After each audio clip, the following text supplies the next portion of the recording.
Hello, I'm John Higgins and welcome to my channel. In today's video I'd like to share with you the details of a practice session for me and what that entails and the nitty-gritty of how I go about it, which for many people might be not particularly interesting, but there are a number of my subscribers who have asked about this, and so I thought it might be interesting as a one-off to share exactly what a practice session looks like for me, and as a short excerpt to demonstrate, I have here one of the pieces I'm currently working on, Air on G String by J.S. Bach, which is the aria in D major from the Orchestral Suite number 3, BWV 1068. It's an absolutely stunning piece that I'm sure all of you would recognise instantly. And I'm working on the last page at the moment, and it's a bit more complex for me than it looks, and it takes. I'm not a particularly fast learner because of limitations in sight reading and fingering techniques, so it takes me a little while. And so as part of a practice session, I'll make sure that I notate all of my fingering and pedaling, which feet I use for which notes and which fingers I use on which keys, so that my practice is repeatable, because otherwise, if it's changing all the time, you don't build consistency. And some people are able to read music so well and they're so familiar with the fingering and the intervals, they may not need that, but at my stage that's still important to me. So Dr. Vidas Pinkausis, my teacher, has given me so much wonderful advice about how to practice, and one of his best and wisest sayings is that firstly, practice is a privilege, and it's easy to forget that at times, but practice is very hard work and can be quite frustrating at times when things aren't coming across as well as you want, or you're making mistakes, or your concentration is wavering, or you're not getting the musical expression that you want. But it's always important to remember it's a privilege to practice, and not many people have the luxury of being able to sit down in their own home and play an instrument like this, and it is a privilege to be able to practice. And then the other wonderful saying he has is that slow practice makes fast progress. And it took me quite a few years to really understand that, and then actually start living it, because we know things sometimes, but if we don't actually do it and act on it, then it's not much use. And I can't remember who was the famous philosopher who said that to know but not to do is not to know. Meaning that if you know something but you don't actually do it yourself, then you don't really know it, because if you really understood the value of a principle and a method, then you would always use it. So I'm constantly having to challenge myself and discipline myself to follow this method. So the first step is to break it into parts. So on organ music, there's 3 staves. The top line is the melody. The second line in this case is the accompaniment, and the third line is the pedals.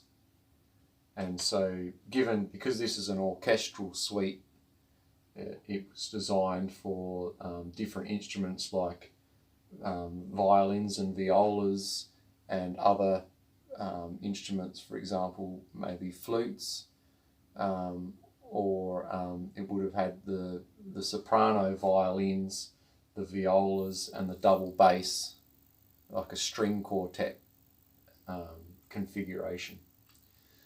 So we'll begin with the right hand, which is the melody, which I'm playing on beautiful 8 and 4 foot flutes, and the left hand accompaniment is the 8 foot principal, and the pedals is 16 foot board on and 8 foot principal.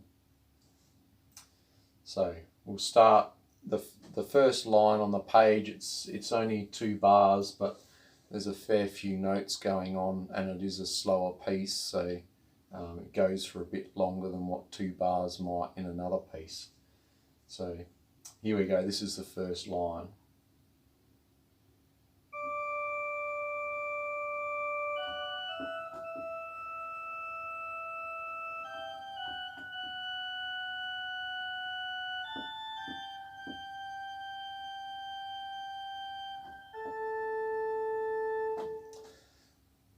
So that's the first line for the right hand, and I forgot to mention as well, it's always a very wise idea to play the downbeat of the next bar or the next measure so that they're linked. So if you just stop at the end of the line, then you're losing continuity with the next line, so you always play the first beat of the next measure so that it's linked for when you start practicing the second line.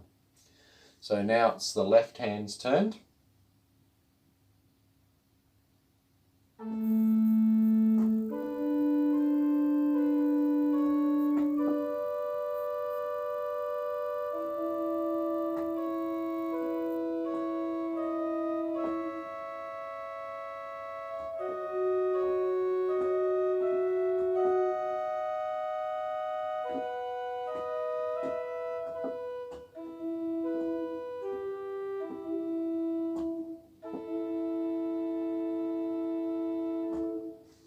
So I'm not happy with that. There was a few little wonky things there that weren't quite right. So we want to be able to play it 3 times in a row correctly. That's a minimum.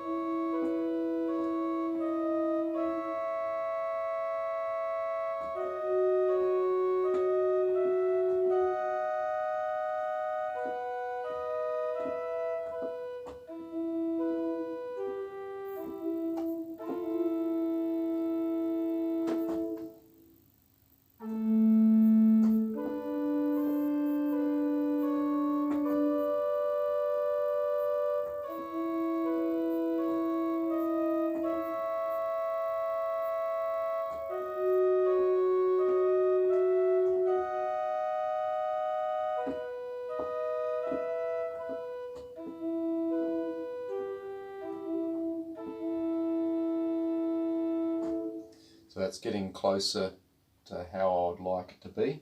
It still needs more repetitions.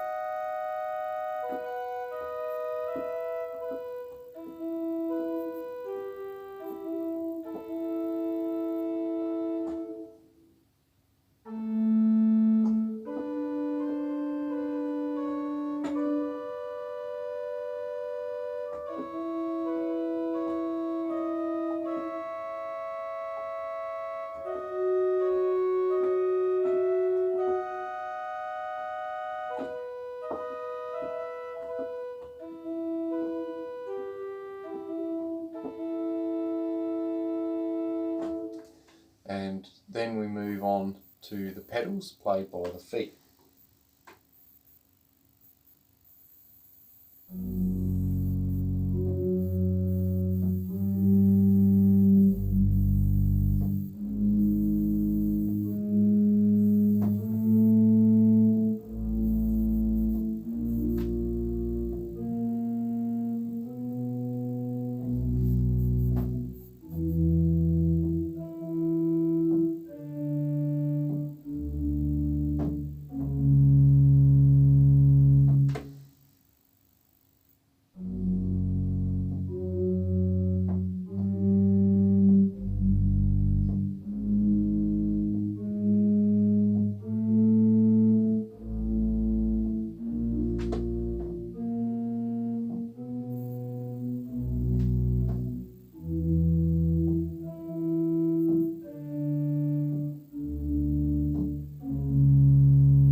So that's the three parts on their own: the melody, accompaniment and bass.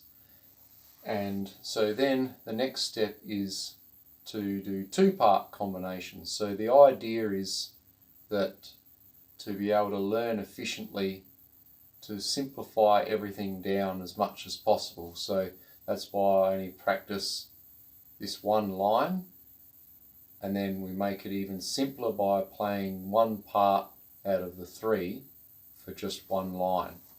So the next step then is to add another layer in. So then we'll have, we'll start with soprano and bass. So now it's a two-part combination and we're omitting the left hand.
Okay, so that's the first two-part combination.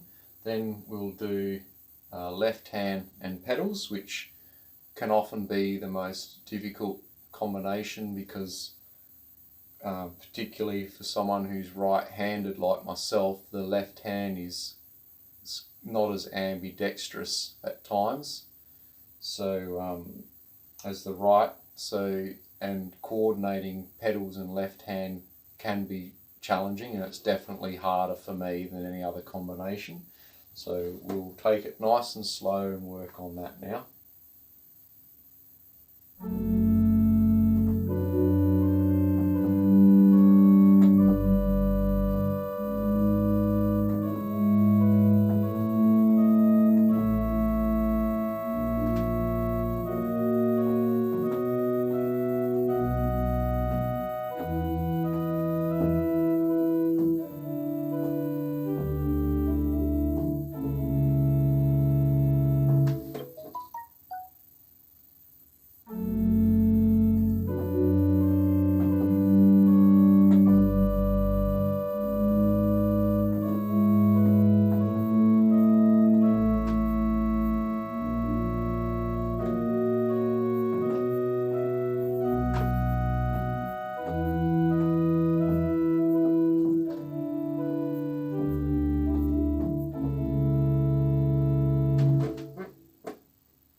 Okay, so that's getting there.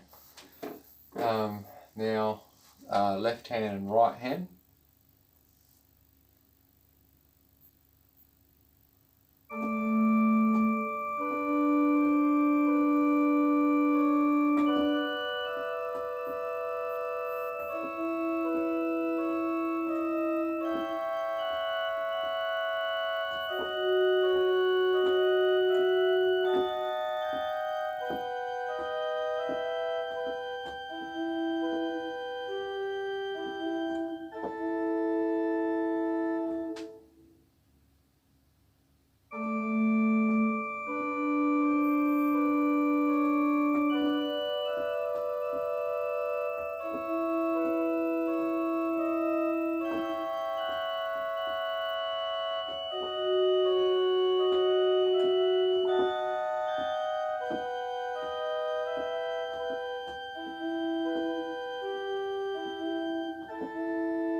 So that's the combinations for 2 parts.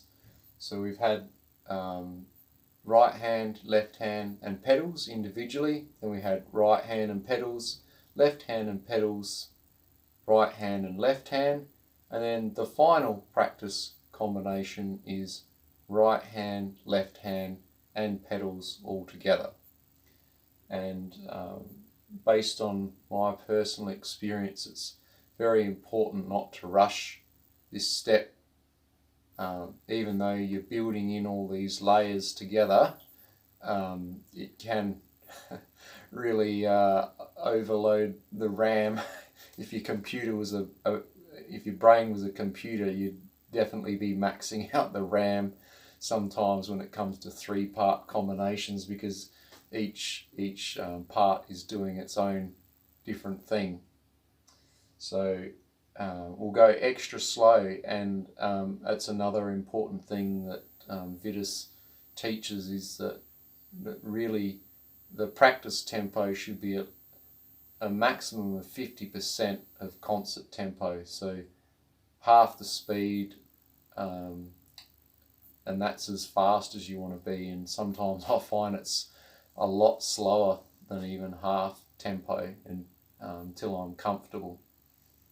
So let's put myself to the test and see whether this practice is adding up to the result that we all want.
One more repetition to go, because we want 3 repetitions correct. I'll let you into a little secret that's another big challenge for me, is I often find the first 2 repetitions I'm concentrating, and for some particular reason when it comes to the 3rd repetition, it's like our brains instinctively, or my brain starts to go, oh okay, I've seen that before, I've played it before, and starts to shift from being fully present and focused on every note to like, oh, I'm familiar with this, so I can drift back to autopilot.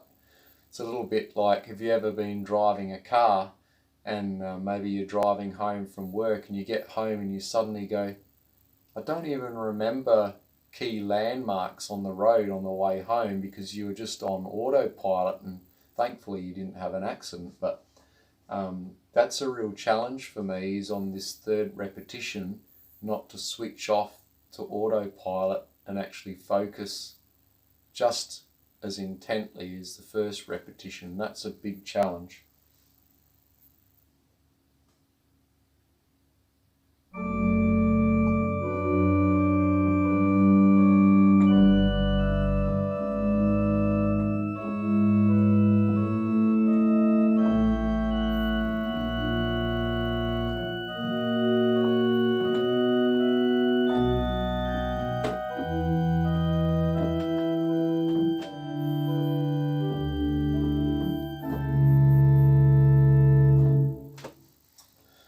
So that's 3 parts, 3 repetitions, and not too bad.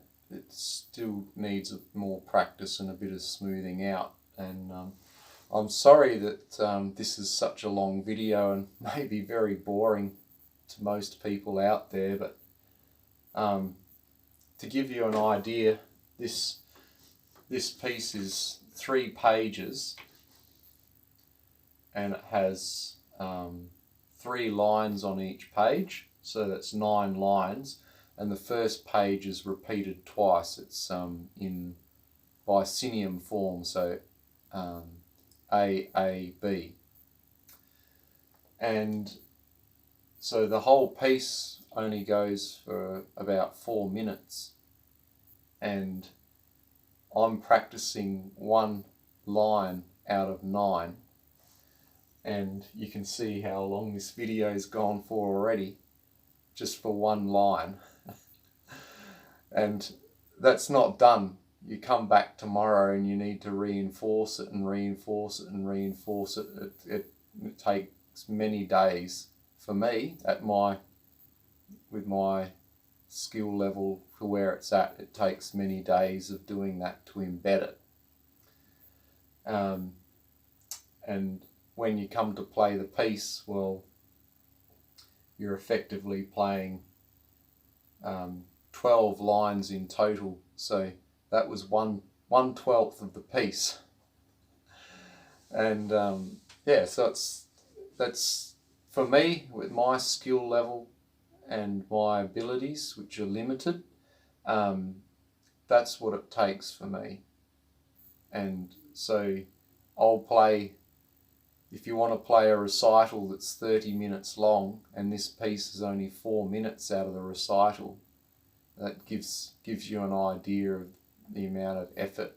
And particularly if I'm very tired after work and taking care of my family and the chores, sometimes this practice is happening at 10 o'clock at night when you're very tired and not as focused. So it's slow going, but this is the commitment to playing as well as I can, and we can't control the results always. It's extremely frustrating when you make mistakes and mess things up during public performances, but all you can do is keep consistently putting in the effort during practice, and if there's common themes that start to come out up of where you're struggling, you need to recognise those in review, and that's why recording is a really handy thing to do, because you can go back and see where it's tripping you up, and then you can work on particular areas where it still may not be solid, or sometimes it's a matter of working on mental skills, because maybe you can play it fine here in a quiet room on your own, but when you're suddenly playing in front of 50 or 100 people and it's an important